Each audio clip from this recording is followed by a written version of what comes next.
great fit for this certain meta. But let's check.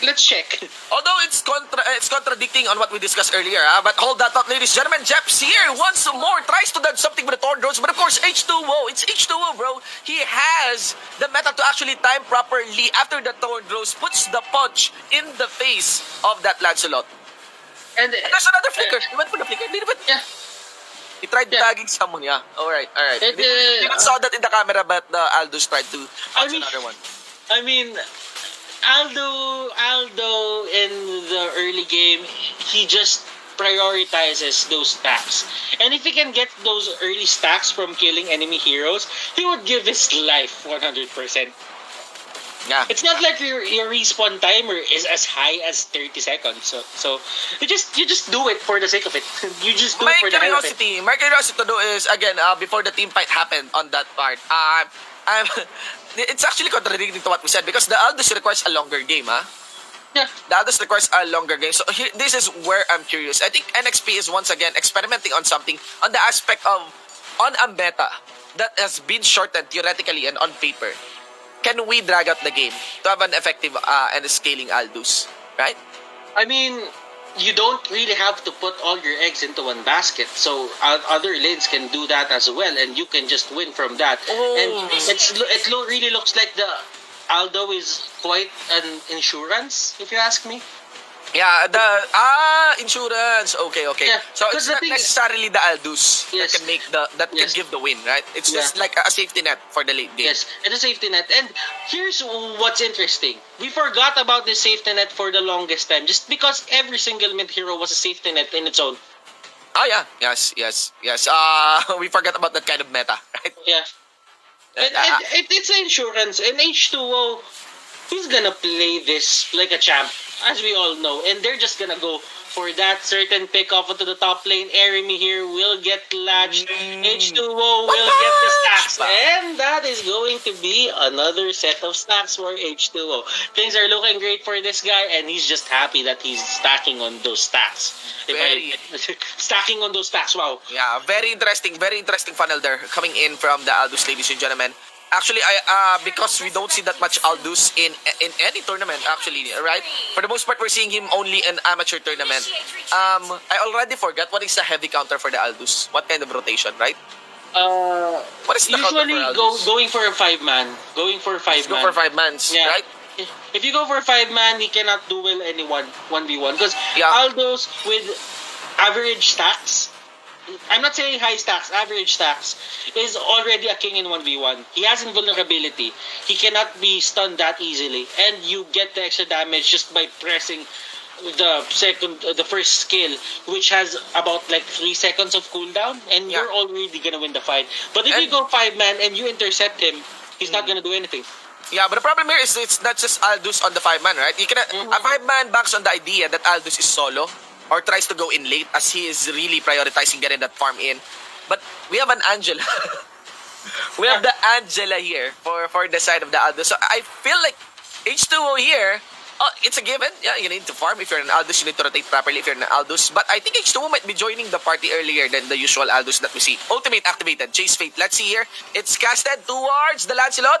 And he will commit to the dive. Look at that. Under turret, ladies and gentlemen, using the Angela. It's gonna be Chester here. Focus, and still a mega kill is secured by H2WO.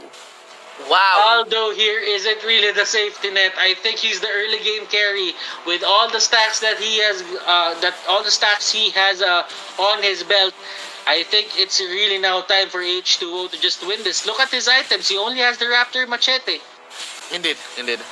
All right, let us observe. Yep.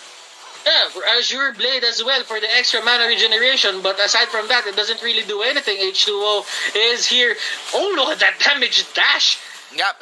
Lots of damage coming in from H2WO into the face of Jeps here. Already unstoppable. Here comes PNK. Sending the dog here. A few crowd control into the face of H2WO. It doesn't matter though. We have the Grak. Gets cracked here by the kick of the Cho. Under the turret though. It's gonna be the PNK still securing another kill. H2WO casting the Chase Fate. It doesn't matter. He will cancel that one. Not gonna be committing into a third tower dive.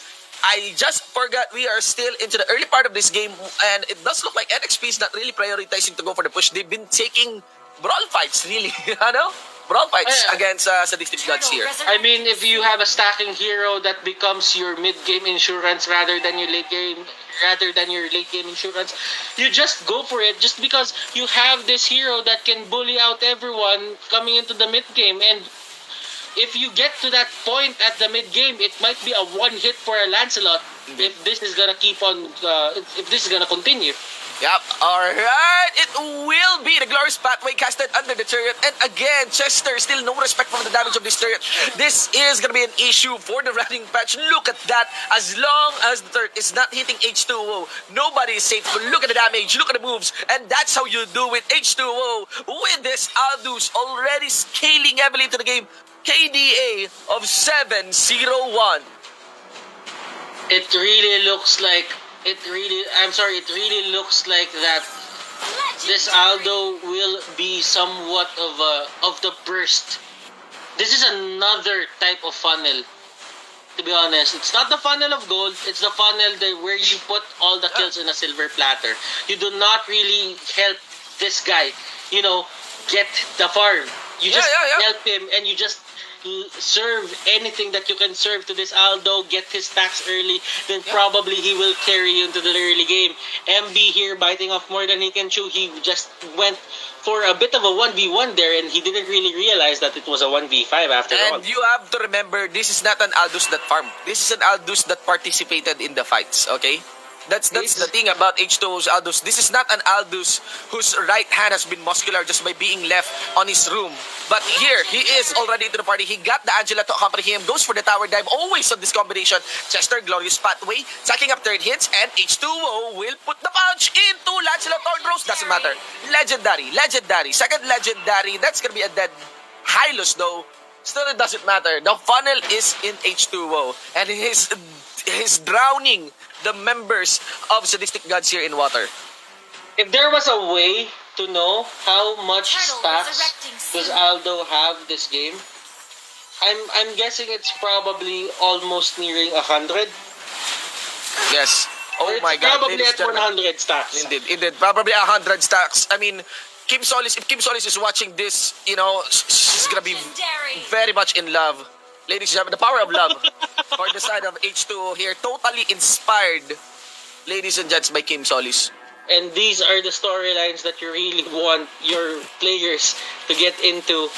It just makes them strong. Love makes everyone strong. Love makes everyone. Oh my God! When I mentioned Kim Solis, he got shut down. He died. Oh my God. Oh.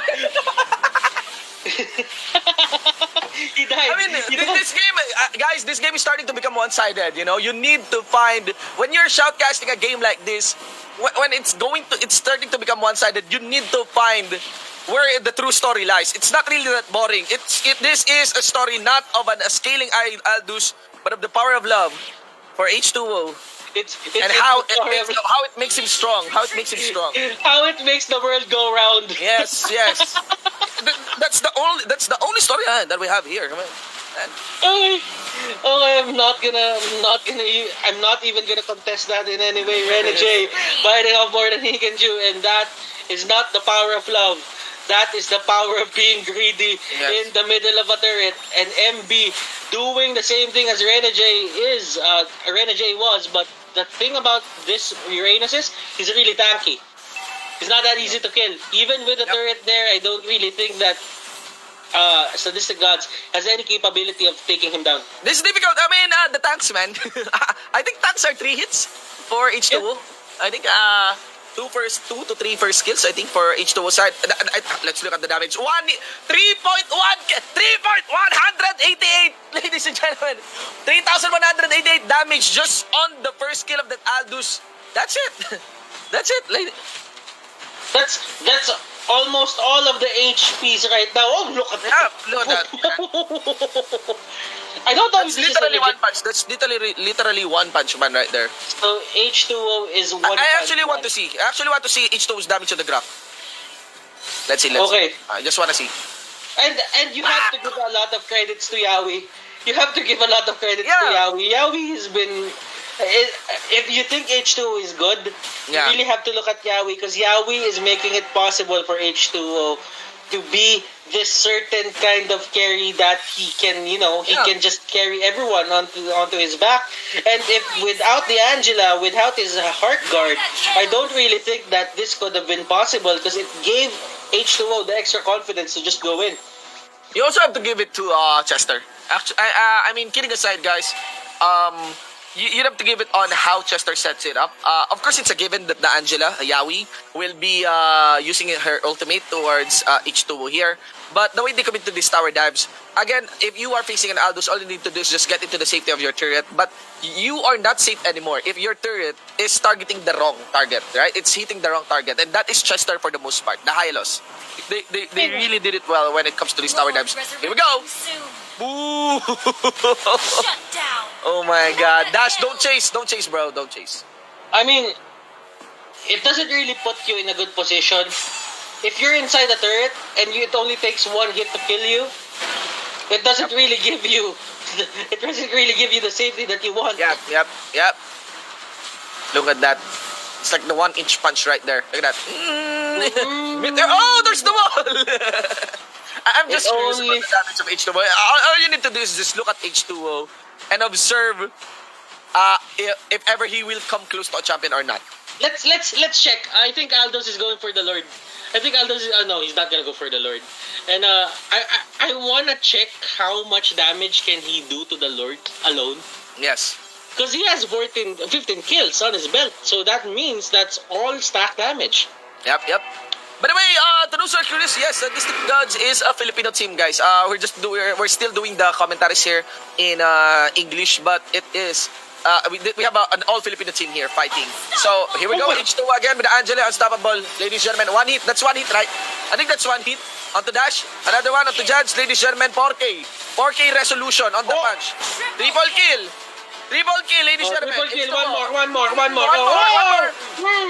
Batok! No! Savage me, ladies and gentlemen. Double tag, and that is H2WO. The power of love, ladies and gentlemen, towards Kim Solis, completely pulling off an Aldous funnel in this game number 2 as they take down SADISTIC Gods and moves forward in